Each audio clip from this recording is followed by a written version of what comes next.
Hello guys and welcome to my vlog, and this is my daily life as an ICCT student. So at after nga ng aming unang klase ay vacant time na namin, kaya naman kami ay lumabas muna ng campus para tumambay sa labas at para mapag-prepare na rin sa performance namin mamaya. At dito nga napag-isipan namin na kumain muna at magbihis na rin para maging handa kami at magkaroon ng lakas para sa performance na gagawin namin sa PE mamaya. Kasama ko nga pala rito yung mga klase ko at sabay-sabay na kami maghahanda para pagpasok namin sa campus ay ready na kami para sumayaw at ipakita sa kanila ang pagod at pawis na naranasan namin araw-araw para lang maging maayos at maganda ang sayaw namin.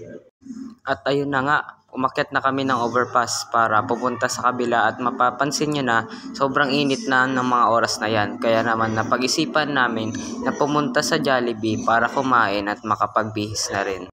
At habang pumapasok kami ay napansin namin na napakaraming tao kaya sa dulo na kami umupo.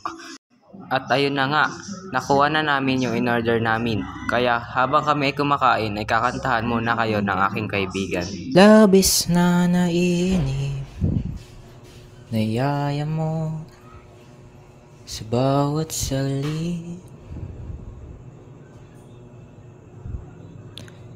Kapag naaalala ka, wala naman akong magawa. At pagkatapos nga namin kumain ay umalis na kami at nakapagbihis na rin. Kaya babalik na kami sa campus para makapaghanda. At ito na nga, nasa gym na kami at naghihintay na lang kung kailan kami magpa-perform. At ito na nga yung performance namin, muntik na kami magkasabay-sabay.